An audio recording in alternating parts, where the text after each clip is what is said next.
பேரும் அல்லும்படி 6 முதல் 60% வரை ஆடி தள்ளுபடியுடன் சூப்பர் சரவணா ஸ்டோர்ஸ், சென்னை, மதுரை, கோவை. இந்த அரசு ஒரு புது டெக்னிக்கை ரெகுலராக ஃபாலோ பண்ணிட்டு வராங்க. எதையாவது ஒன்று செய்யறதுக்கு முன்னாடி அந்த செய்தி இவங்களே லீக் பண்ணிடுறாங்க. உடனே அதற்கு எதிர்ப்பு பலமாக இருந்தால் உடனே ஒரு யூடியூன் போட்டு முதலமைச்சர் அவர்கள் கர்நாடகா போறார் அப்படின்னு வேளாண் துறை அமைச்சர் ஒரு பேட்டி கொடுக்கிறார்.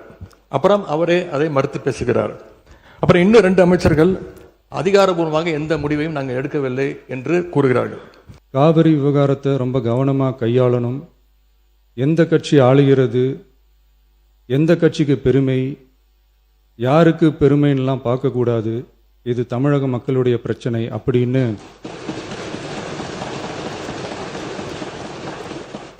அப்போ இருந்த எதிர்கட்சி தலைவர் திரு திருமன் அவர்கள் சொன்னதை இந்த சபையில் சொல்ல விரும்புகிறேன். காவிரி பிரச்சனையில் சம்பந்தப்பட்ட 2 மாநிலங்களும் ஒன்றிய அரசும் உட்கார்ந்து முடிவெடுக்கணும்னு 1969 இந்த சபையில் பேசியிருக்கிறாங்க. அதுக்கப்புறம் நிலைமை வேறு மாதிரியெல்லாம் போயிடுச்சுன்னும் நம்ம எல்லாருக்குமே தெரிஞ்சது தான். சட்டப்படி இந்த பிரச்சனையை அணுகிறதுல நாம் உறுதியாக இருக்கிறோம், அதில் மாற்றமே இல்லை. இருந்தாலும் ஒரு அட்டெம்ப்ட் எடுத்து பார்க்கலாம்னு தோணுனது தான் அந்த பெங்களூர் விசிட். அப்படி ஒரு விசிட் பற்றி ஃபஸ்ட்டு யோசித்து கேட்டதும் நான் தான். நாம் பெங்களூர் போக நினச்சதை பற்றி பல ஒப்பீனியன்ஸ் வந்துச்சு. நாம் போக நினச்சதுக்கு காரணம், ஒருவேளை இந்த பிரச்சனை தீர்க்கறதுக்கான ஒரு பாசிட்டிவ் சைன் கிடைச்சா நல்லா இருக்குமேன்னு ஒரு எண்ணத்தில் தான். இன்றைய காலத்தில் பகை நாடுகளை பேசி தீர்க்க பார்க்குறாங்க, பக்கத்து மாநிலத்தோட பேசி பார்த்தா என்னன்னு நினச்சேன்.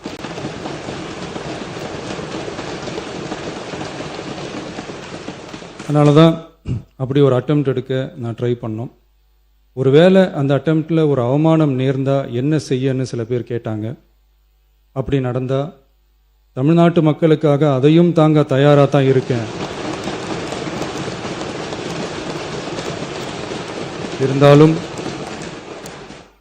இருந்தாலும் நம்ம மேலே அன்பு காட்டின அத்தனை பேருக்கும் என்னோட நன்றிகள்.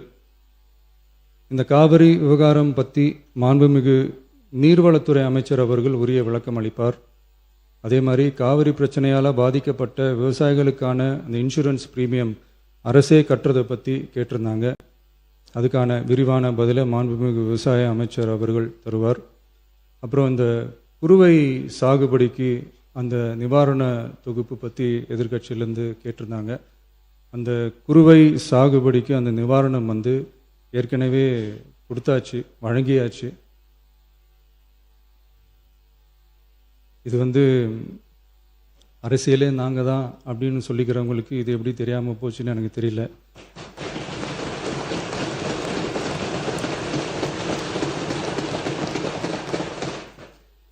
முன்ன பின்ன பேப்பர் படிச்சிருந்தா நாட்டில் என்ன நடக்குதுன்னு தெரிஞ்சிருக்கும். இன்றைக்கு தமிழ்நாடு விவசாயிகளுடைய வேதனைக்கு இந்த அரசு ஒரு சரியான தீர்வை காண வேண்டும்னு இந்த ஒத்திவைப்பு தீர்மானத்தை நாங்கள் இங்கே கொடுத்துருக்குறோம். இந்த ஒத்திவைப்பு தீர்மானத்தை கொண்டு வருவதற்கு 4 முக்கிய காரணங்கள் இருக்கின்றது. முதல் காரணம், மேகதாது அணை கட்டுற கர்நாடக அரசை தடுக்க இந்த அரசு என்ன நடவடிக்கை எடுத்திருக்கிறது என்று இந்த அவைக்கு நீங்கள் தெரிவிக்க வேண்டும். 2வது காரணம், முழு பயிர்க்கடன் தள்ளுபடின்னு நீங்கள் தேர்தலின் போது வாக்குறுதி கொடுத்துவிட்டு இன்றைக்கு ஆட்சிக்கு வந்துவிட்டு அரைகுறை தள்ளுபடி மட்டும் செய்வது ஏன்? 3வது காரணம், காவிரியில் தண்ணி வராத காரணத்தினால குறுவை சாகுபடி இன்னைக்கு மொத்தமாக இல்லாமல் போயிடுச்சு. இதற்கு தகுந்த நிவாரண தொகையை எப்பொழுது இந்த அரசு விவசாயிகளுக்கு கொடுக்க போகின்றது? 4வது காரணம், டெல்டா மாவட்டங்களை வறட்சி பாதிக்கப்பட்ட மாவட்டங்களாக அறிவித்து அங்கே இருக்கக்கூடிய விவசாயிகளுக்கு உரிய நிவாரணத்தை இந்த அரசு கொடுக்க வேண்டும். முதல்ல மேகதாது பிரச்சனையில் இருந்து என்னுடைய உரையை நான் துவங்குகின்றேன். தாவேக அரசு அமைஞ்சதிலிருந்து மேகதாது அணை கட்டுறதில் இதுவரை காட்டாத ஒரு வேகத்தையும் தீவிரத்தையும் இன்றைக்கு கர்நாடக அரசு காட்டி வருகின்றது. மேகதாது விஷயத்தில் ஒரு முறை மட்டும் பிரதமர்கிட்ட நம்முடைய முதலமைச்சர் அவர்கள் கோரிக்கை வச்சார். அடுத்து மேகதாது பிரச்சனையில இருந்து இந்த பேரவையில் ஜூன் 19ஆம் தேதி அன்னைக்கு இந்த அரசு ஒரு தீர்மானத்தையும் கொண்டு வந்தது. ஆனால் அந்த தீர்மானம் மட்டும் நிறைவேற்றினா போதாது, அனைத்து கட்சி தலைவர்களோடு சேர்ந்து டெல்லிக்கு செல்ல வேண்டும் என்று எங்களுடைய கழக தலைவர்கள் சொன்ன ஆலோசனையும் நான் இந்த அவையிலே பதிய வைத்திருக்கின்றேன். அப்பொழுதுதான் நாம் அனைவரும் இந்த விஷயத்தில் ஒற்றுமையாக இருக்கிறோம் என்பதையும் நாம் அவர்களுக்கு சொல்ல முடியும். இந்த இடைப்பட்ட காலத்தில் நாங்கள் சொன்னதையும் இந்த அரசு செய்யவில்லை. அனைத்து கட்சி கூட்டத்தை கூட்டணும்னு தொடர்ந்து வலியுறுத்தி கேட்டுக்கொண்டு வருகின்றோம். திராவிட முன்னேற்ற கழகம் மட்டுமல்ல, தமிழ்நாட்டில் இருக்கக்கூடிய அனைத்து கட்சியும் இந்த அனைத்து கட்சி கூட்டத்தை கூட்ட வேண்டும் என்று தொடர்ந்து வலியுறுத்தி வருகின்றார்கள். ஏன் கேட்டுக்கிறோம்னா, கர்நாடக முதலமைச்சரும் அந்த அரசும் மேகதாது விஷயத்தில் மிகவும் தீவிரமாக செயல்பட்டு வருகின்றார்கள். ஜூன் 11ஆம் தேதி ஒன்றிய நிதியமைச்சர் திருமதி நிர்மலா சீதாராமனை கர்நாடக முதலமைச்சர் அவர்கள் நேரில் பார்த்து மேகதாது அணை கட்டுவதற்கு நிதியுதவி வேண்டும் என்று கோரிக்கை வச்சிருக்கிறார். ஜூன் 12ஆம் தேதி ஒன்றிய ஜல்சக்தி துறை அமைச்சர் திரு CR பட்டீல் அவர்களை நேரில் பார்த்து மேகதாது திட்டத்திற்கு நீங்கள் ஒப்புதல் அளிக்க வேண்டும் என்று கோரிக்கை வச்சிருக்கிறார். ஜூலை 27ஆம் தேதி அன்றைக்கு நாடாளுமன்றத்தில் ஒன்றிய ஜல்சக்தி துறை அமைச்சர் இணையமைச்சர் மேகதாதுல அணை கட்ட தமிழ்நாடு, புதுச்சேரி மாதிரியான கீழ்ப்படுகை மாநிலங்கள், அதாவது லோவர் ரிப்பேரியன் ஸ்டேட்ஸ், அதனுடைய அனுமதி தேவையில்லை என்று கூறியிருக்கிறார். அதே நாள் ஜூலை 27ஆம் தேதி டெல்லியில் கர்நாடகத்தைச் சேர்ந்த அனைத்து கட்சி எம்பிக்கள் கூட்டத்தை கர்நாடக முதலமைச்சர் அவர்கள் நடத்தியிருக்கிறார். கர்நாடக அமைச்சர் திரு ராமலிங்க ரெட்டி, கர்நாடக அரசுடைய டெல்லி பிரதிநிதி, கர்நாடக அரசுடைய தலைமை வழக்கறிஞர், மூத்த அதிகாரிகள் எல்லாருக்கூடும் சேர்ந்து மேகதாது சம்பந்தமாக அந்த மாநில முதலமைச்சர் ஆய்வுக் கூட்டத்தையும் நடத்தியிருக்கிறார். எல்லாத்துக்கும் மேலே ஆகஸ்ட் 2ஆம் தேதி பெங்களூரில் அனைத்து கட்சி கூட்டத்தை கூட்டுறோம்னு கர்நாடக முதலமைச்சர் அனைத்து கட்சிக்கும் அழைப்பும் விடுத்திருக்கிறார். திரு சீதாராமையா, திரு பசவராஜ் பொம்மையா, திரு எடியூரப்பா, திரு குமாரசாமி, திரு வீரப்ப மொய்லி என 5 முன்னாள் முதலமைச்சர்கள் உட்பட அந்த முக்கியமான கூட்டத்தில் முக்கியமான தலைவர்கள் அனைவரும் அந்த கூட்டத்தில் கலந்து கொண்டிருக்கிறாங்க. கர்நாடக முதலமைச்சர் அந்த கூட்டத்தில் ஊடகங்களை சந்தித்து பேட்டியும் தெளிவாக கொடுத்திருக்கிறார். இப்படி அவங்க ஸ்டெப் பை ஸ்டெப்பாக ஒரு மாசத்துல பல நடவடிக்கைகளை தொடர்ந்து எடுத்துக்கிட்டு வராங்க. மாநில நலன் அப்படின்னு வந்தா அவங்க எப்படி அரசியல் வேறுபாடுகள் எல்லாம் பார்க்காம கடந்து மறந்து ஓரணியில் நிற்கிறாங்களோ, அதே போல நாமளும் நம்முடைய ஒற்றுமையை கர்நாடக அரசுக்கும் ஒன்றிய அரசும் காட்ட வேண்டும் அப்படின்னு தான் நாங்கள் அனைத்து கட்சி கூட்டத்தை தொடர்ந்து கூட்ட வேண்டும் என்று எங்களுடைய கோரிக்கையை வச்சிருக்கிறோம். விவசாயிகள் மேல அக்கறை உள்ள ஒரு அரசு இதையெல்லாம் கேட்காமல தானாகவே செய்ய வேண்டும். மாண்புமிகு சட்டமன்ற எதிர்க்கட்சி தலைவர் சிறப்பு கவன ஈர்ப்பு தீர்மானத்தில் தாங்கள் குறிப்பிட்டுள்ள அந்த செய்திகளை பற்றி மட்டும் நீங்கள் இங்கே பேச வேண்டும். விரிவாக விளக்கமாக பேசுவதற்கு மானிய கோரிக்கைகள்லாம் வருகிற போது நீங்கள் பேசிக்கொள்ளலாம். இப்போது உங்களுடைய கடிதத்தில் குறிப்பிட்டுள்ள எந்த விதியின் கீழ் நீங்கள் கொடுத்தீர்களோ அதை நான் மாற்றி சிறப்பு கவன ஈர்ப்பு தீர்மானமாக எடுத்துக்கொண்டிருக்கிறேன். சுருக்கமாக நீங்கள் கடிதத்தில் சொல்லியுள்ள அந்த பிரச்சனையை மட்டும் நீங்கள் பேசும்படி கேட்டுக்கொள்கிறேன்.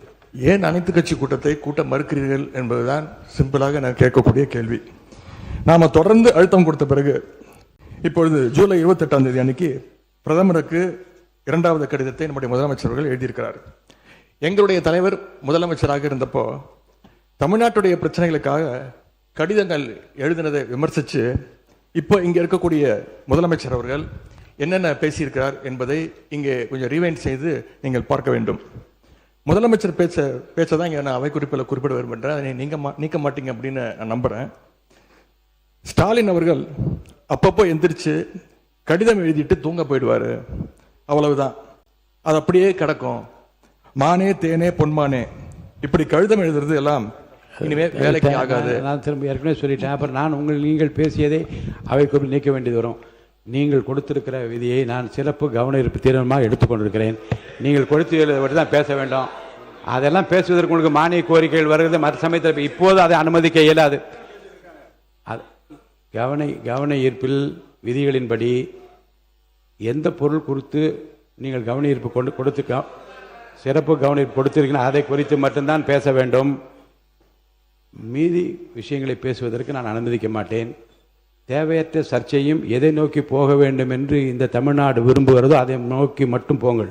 இங்கே வந்து இதை ஒரு பெரிய அரசியல் இருக்கு. நான் இல்லை கேளு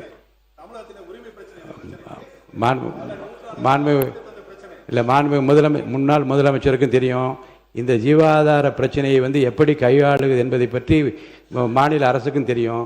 இங்கே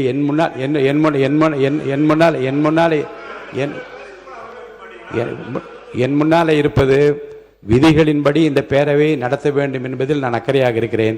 விதிகளுக்குட்பட்டு அவர் அவசியம் என்று கருதி அந்த பிரச்சனையை எடுத்திருக்கிறேன்.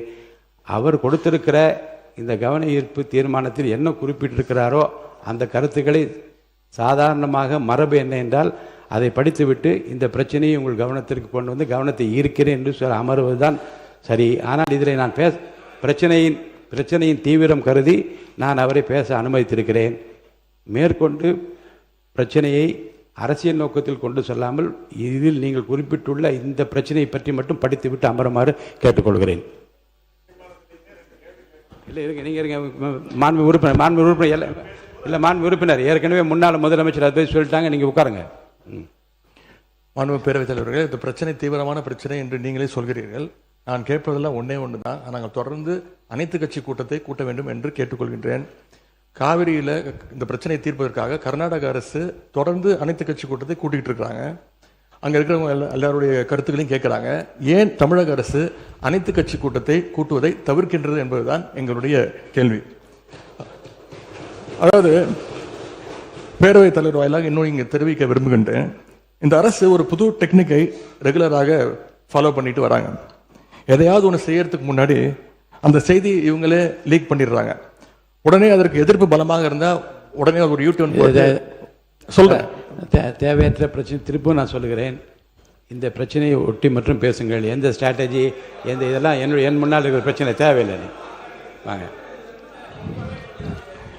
இந்த பிரச்சனையை ஒட்டி தான் தலைவர் பேசிட்டு இருக்கிறேன். முதலமைச்சர் அவர்கள் கர்நாடகா போறார் அப்படின்னு வேளாண் துறை அமைச்சர் ஒரு பேட்டி கொடுக்கிறார்.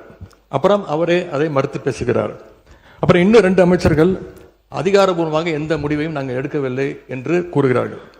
13 பேர் கொண்ட ஒரு குழு போகுதுன்னு திரும்பி செய்திகளில் பார்த்தோம்.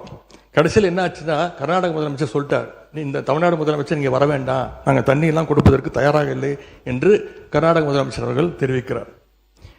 அவர் சொன்னது உண்மையா இல்லையா என்றால் முன்னவர் மாண்பு பேரவைத் தலைவர் அவர்களே, மாண்பு எதிர்க்கட்சி தலைவர்கள் தாங்கள் குறிப்பிட்டதை மறந்து ஒவ்வொன்றாக அவர்கள் பேசிக் கொண்டிருப்பது என்பது மரபின் அடிப்படையில் சரியாக இல்லை.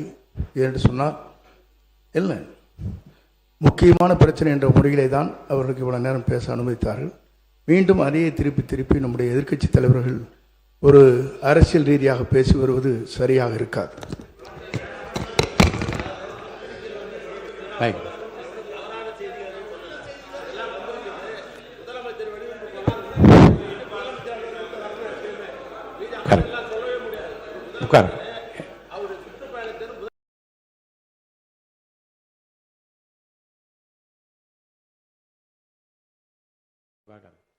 மாண்பு எதிர்க்கட்சி தலைவர்களுக்கு மீண்டும் சொல்கிறேன், சுருக்கமாக அரசின் கவனத்தை ஈர்த்து அமர்வதுதான் மரபும் விதியும். அந்த அடிப்படையில் உங்கள் பேச்சை நீங்கள் முடித்துக் கொள்ளுமாறு அன்போடு கேட்டுக்கொள்கிறேன். தவறாக எதுவும் பேசவில்லை. இல்லை, தவறு சரி. அனைத்து கட்சி கூட்டத்தை கூட்டப் போகிறீர்களா இல்லையா, எப்பொழுது கூட்டப் போகிறீர்கள்? இன்னொன்று, கர்நாடக முதலமைச்சர் சொல்றாரு, முதலமைச்சர் இங்கே வர தேவையில்லை, தமிழ்நாடு முதலமைச்சர் இங்கே வர தேவையில்லை, தண்ணி நாங்கள் கொடுக்க முடியாது, தண்ணி இல்லை அப்படின்னு கர்நாடக முதலமைச்சர் சொல்லியிருக்கிறார். இதையெல்லாம் கேட்டுதான் நான் தெளிவுபட விரும்புகின்றேன். முதல்ல தமிழக முதலமைச்சர் கர்நாடகா செல்வதாக இருந்தாரா? அப்படி இருந்தால் ஏன் செல்லவில்லை? இப்பொழுது உங்களுடைய நிலை என்ன என்பதுதான் என்னுடைய கேள்வி. 2வது பிரச்சனை, பயிர்க்கடன் தள்ளுபடி பற்றி பேச விரும்புகின்றேன். தேர்தல் வாக்குறுதியில் நீங்கள் கொடுத்த வாக்குறுதி முழு பயிர்க்கடன். நான் இதெல்லாம் அனுமதிப்பதாக இல்லை. உங்களுடைய 56 விதியின் கீழ் கொடுத்திருக்கிற கடிதத்தில் ஒட்டி நீங்கள் நிறைய சொல்லிவிட்டீர்கள். 4 உறுப்பினர்கள் பேச வேண்டும். கவனத்தை ஈர்க்கின்ற அந்த நேரம் முடிந்து விட்டது. நான் அடுத்த உறுப்பினரை பேச அழைப்பேன். ஹெட்டிங் வேண்டாங்க. நான் என்ன சொல்ல, நீங்கள் பாருங்க, உங்களுக்கு பேசுவதற்கு மாண்புமிகு எதிர்க்கட்சி தலைவருக்கும் மாண்புமிகு எதிர்க்கட்சிகளுக்கும் பேசுவதற்கு நிறைய அவகாசம் வேறு வேறு மானிய கோரிக்கைகள் வருகிறது. அப்போ நீங்கள் விரிவாக விளக்கமாக நீங்கள் பேசுங்க. பதில் சொல்வதற்கு அமைச்சத்தை இந்த ஒரு முடிங்க. ரெண்டாவது, இந்த பயிர்க்கடன் தள்ளுபடி நீங்க தேர்தல் வாக்குறுதி கொடுத்திருக்கிறீங்க, முழு பயிர்க்கடன் தள்ளுபடி அப்படின்னு. மாண்புமிகு பேரவைத் தலைவர் அவர்களே, மாண்புமிகு எதிர்க்கட்சித் தலைவர்கள் கொடுக்கின்ற சிறப்பு கவன ஈர்ப்பு தீர்மானத்தில் அது இடம்பெற்றிருக்கிறதா என்பதை அறிய விரும்புகிறேன். போதும்.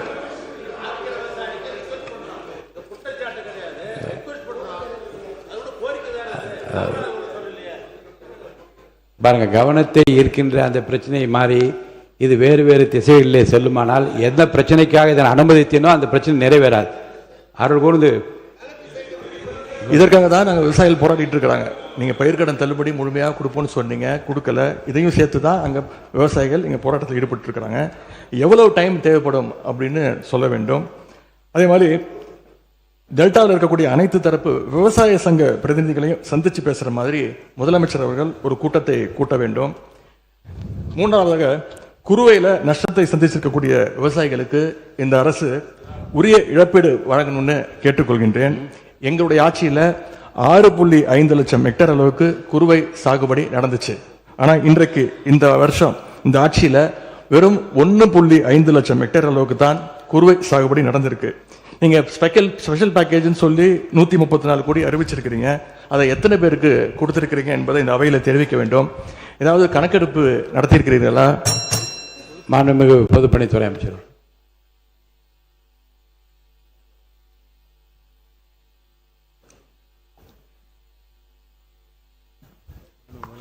மாண்புமிகு முதலமைச்சர் அவர்கள்.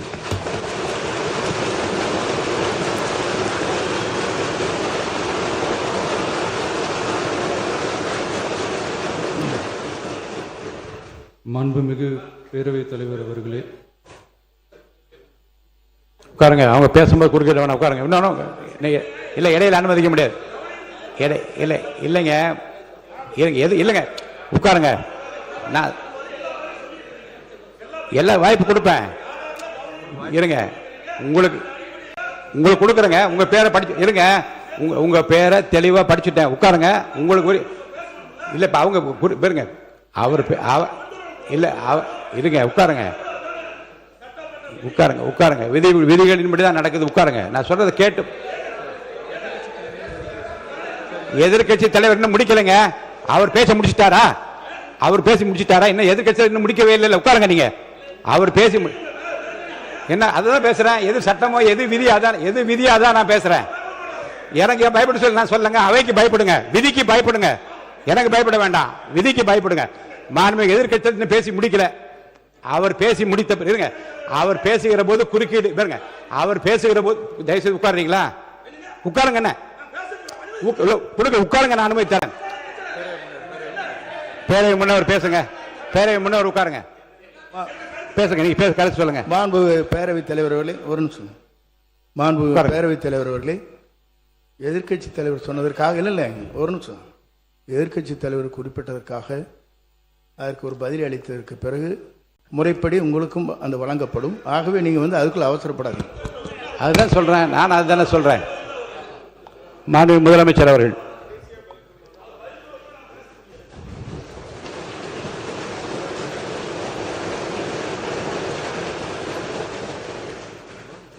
மாண்புமிகு பேரவைத் தலைவர் அவர்களே,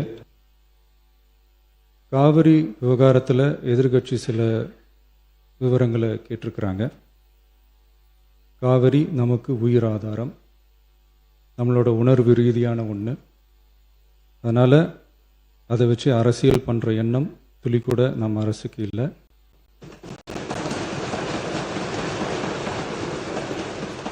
அதுக்கான அவசியமும் இல்லை.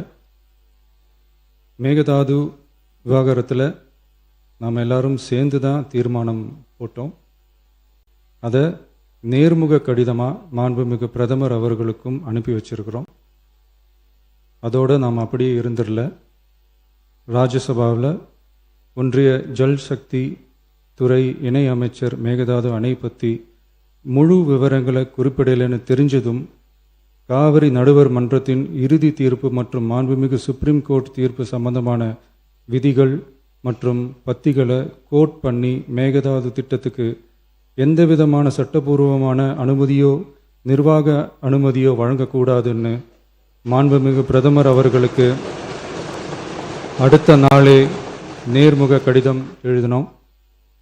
காவிரி நதிநீர் பங்கீட்லேயும் சரி, மேகதாது அணை கட்டுற முயற்சிகளை தடுக்கிறதுலையும் சரி, தமிழ்நாட்டோட உரிமையை நம் அரசு கொஞ்சம் கூட விட்டு தரவே தராது. அதுதான் நம்மளோட நிலைப்பாடும். அதே நேரத்தில் கர்நாடகாவில் சில அணைகள் கட்ட ஆரம்பித்ததை பற்றியும் இதே அவையில் 1969 ஒரு விவாதம் நடந்திருக்கு. அப்போது நீர்வளத்துறை அமைச்சராக இருந்தது யார்? அப்போ அணை கட்ட விட்டது ஏன்னு கேட்டு அந்த மாதிரி சீப் பாலிட்டிக்ஸ்லாம் நான் பண்ண விரும்பலை.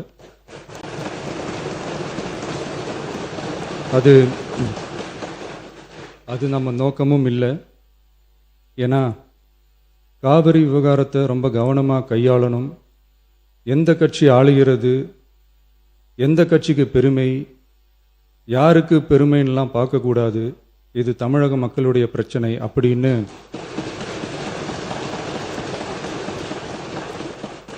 அப்போ இருந்த எதிர்க்கட்சி தலைவர் திரு கருத்திருமன் அவர்கள் சொன்னதை இந்த சபையில் சொல்ல விரும்புகிறேன்.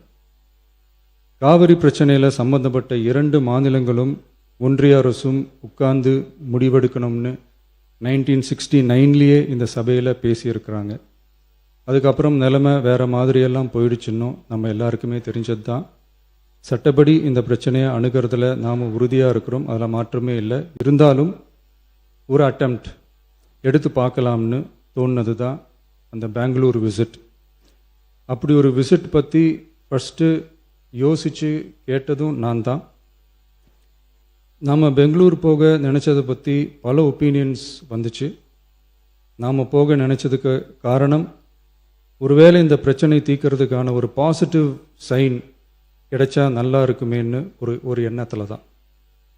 இன்றைய காலத்தில் பகை நாடுகளை பேசி தீர்க்க பார்க்குறாங்க, பக்கத்து மாநிலத்தோட பேசி பார்த்தா என்னன்னு நினச்சேன்.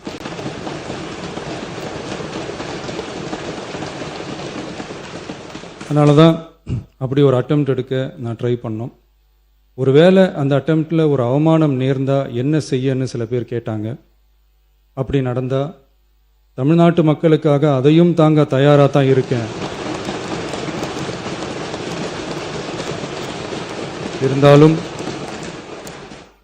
இருந்தாலும் நம்ம மேலே அன்பு காட்டின அத்தனை பேருக்கும் என்னோட நன்றிகள். இந்த காவிரி விவகாரம் பற்றி மாண்புமிகு நீர்வளத்துறை அமைச்சர் அவர்கள் உரிய விளக்கம் அளிப்பார். அதே மாதிரி காவிரி பிரச்சனையால் பாதிக்கப்பட்ட விவசாயிகளுக்கான அந்த இன்சூரன்ஸ் ப்ரீமியம் அரசே கட்டுறதை பற்றி கேட்டிருந்தாங்க. அதுக்கான விரிவான பதிலை மாண்புமிகு விவசாய அமைச்சர் அவர்கள் தருவார். அப்புறம் இந்த குறுவை சாகுபடிக்கு அந்த நிவாரண தொகுப்பு பற்றி எதிர்க்கட்சியிலேருந்து கேட்டிருந்தாங்க.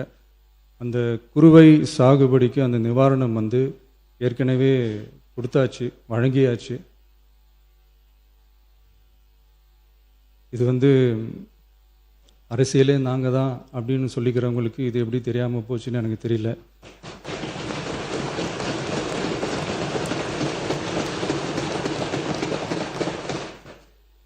முன்ன பின்ன பேப்பர் படிச்சிருந்தா நாட்டில் என்ன நடக்குதுன்னு தெரிஞ்சிருக்கும்.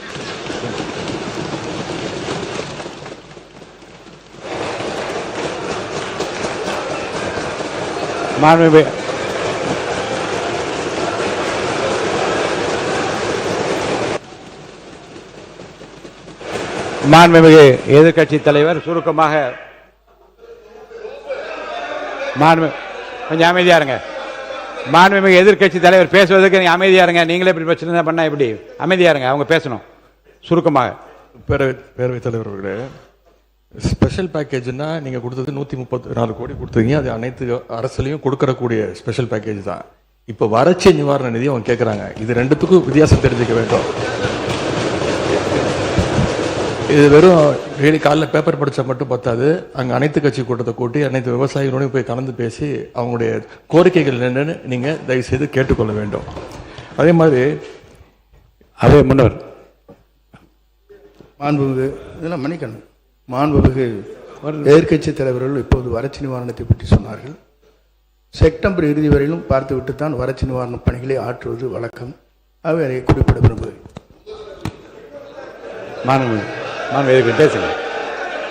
மாண்புமிகு எதிர்க்கட்சி தலைவர், பேரவைத் தலைவர்களே, அவரை பேச அனுமதிங்க. நீங்களே இப்படி பண்ணா இப்படி? மாண்புமிகு எதிர்க்கட்சி தலைவர் சுருக்கமா முடிச்சு. தலைவர்களே, நாங்கள் இன்னொன்று திரும்பி கேட்பது தான், கர்நாடகாவில் அவங்க அனைத்து கட்சி கூட்டத்தை கூட்டி முன்னாள் முதலமைச்சர்லாம் வர சொல்லி அவங்களுடைய கோரிக்கைகள்லாம் கேட்டுக்கிட்டு இருக்காங்க, தொடர்ந்து கேட்டுட்டு இருக்காங்க. இந்த தாவேக அரசு ஏன் அனைத்து கட்சி கூட்டத்தை கூட்டுவதற்கு என்ன உங்களுக்கு பயம், என்ன உங்களுக்கு தயக்கம் என்பதை நான் கேட்டுக்கொள்ள விரும்புகின்றேன். அதே மாதிரி குறுவை பாதித்த சம்பவம் இன்னைக்கு கேள்விக்குறியாக நிலையில விவசாயிகளுடைய தொடர் கோரிக்கை டெல்டா மாவட்டங்களை வறட்சி பாதித்த மாவட்டங்களாக அறிவித்து அதற்கான உரிய நிவாரணங்களை அவங்க தொடர்ந்து கேட்டுட்டு இருக்கிறாங்க. எனவே அதையும் இந்த அரசு செய்ய வேண்டும் என்று கேட்டுக்கொள்கின்றேன். நன்றி. மாண்புமிகு உறுப்பினர்